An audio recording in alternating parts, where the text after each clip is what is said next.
Welcome back to All About Money with me, Chloe Feng. Joining me today is Mr. Michael Hui, the chairman of the Small and Medium Enterprises Committee in Hong Kong. Thank you for speaking with us, Mr. Hui. Thank you, Chloe. And now let's also talk about Hong Kong's status of being the financial hub. So in 2020, Hong Kong saw its biggest fiscal deficit ever. And last year, Paul Chan was also estimating that the government was looking at a deficit of $101 billion in 2021 to 2022. But instead, he announced a surplus when he delivered his budget speech last week. So I wonder, does this surplus truly reflect Hong Kong's economic struggles? What do you think about this? Well, I think it depends on the sectors we're talking about. As I said in the last segment, a lot of SMEs in some of the affected industries in Hong Kong are really suffering. But then when you look at the financial industry and also some of the technological development in Hong Kong, it seems like their staff are getting paid well and their business is growing. So it really depends on which part of the society we're talking about. But a lot of what the gain was from land sales and also green bonds and other financial vehicles. So it's not the overall running of the SMEs businesses. Right. So Paul Chan also, like you said before, said the surplus came from the expected income from the green bonds issued by the government. But do you think relying on bonds would be sustainable for us to develop our economy? Well, ESG is a very hot topic this couple of years. I mean, when you see a lot of companies coming out with green bonds and different type of environmental friendly or wastage or these kind of financial tools, the market is quite active. But then is that all for the economy? What else can we do?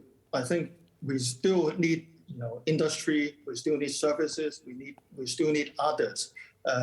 So government also have been proposing reindustrialization and other measures to help the Hong Kong gain its traction in economic development. I think these are also very important for our future. Right. At the same time, Paul Chan said forecast that the economy would perform better in the second half of this year and achieve the growth of 2% to 3.5% in the real terms for the 12 months as a whole. Do you think this is a reasonable projection? Looking at the situation right now in Hong Kong, it's really doubtful. But then, it all depends on how fast we can solve, the situation right now and let the business open up again. And then what we are going to do on the second half of the year, especially with border opening with China, I think it has a lot to do with how we are going to attract more people or customers from China or from overseas for our businesses. With financial institution, they need number one, market stability. Number two, active markets. And number three, large numbers of customers. We all have it in Hong Kong. And with this short term, with people leaving, a lot of these is because of our COVID restriction policy. That is, as I said, not very decisive, and also it kind of drags on and on.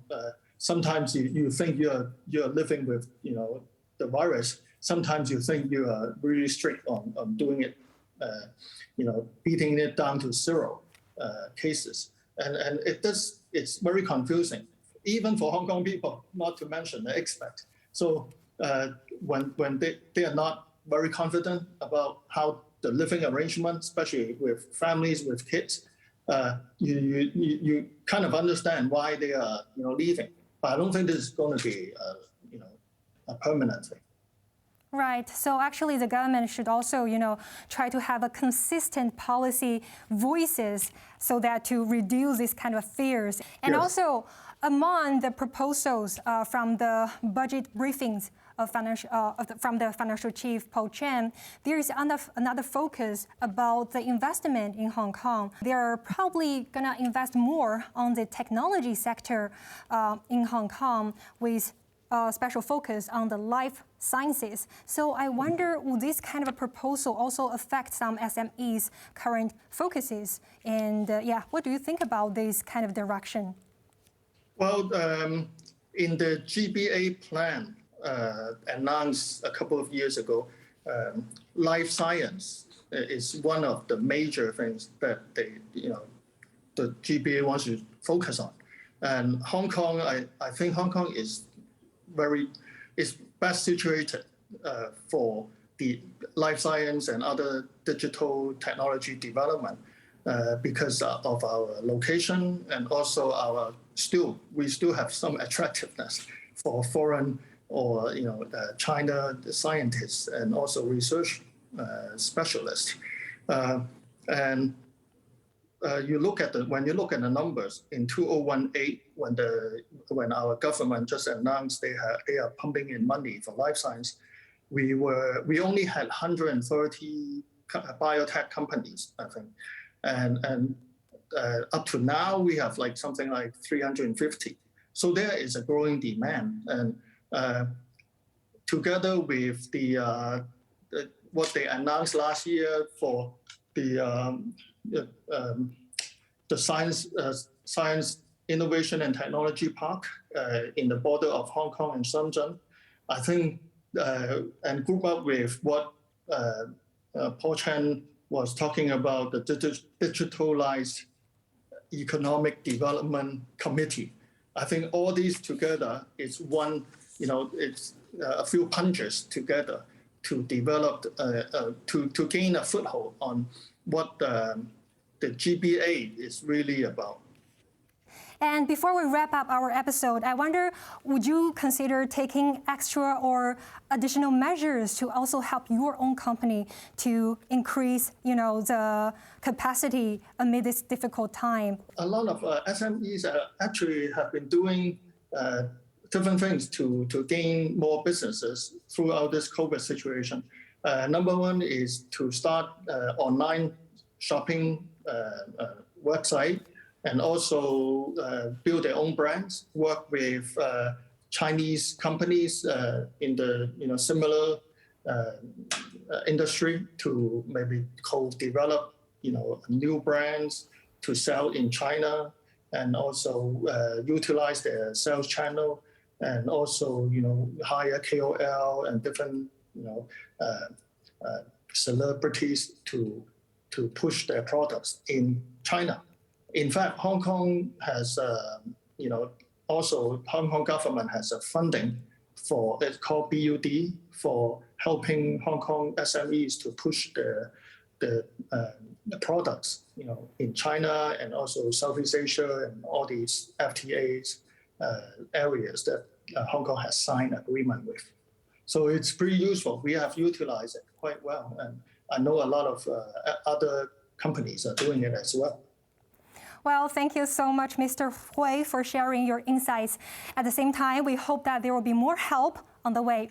So that's the end for this episode. We'll be back on HKIBC next Sunday. Until next time, good evening and take care. Thank you.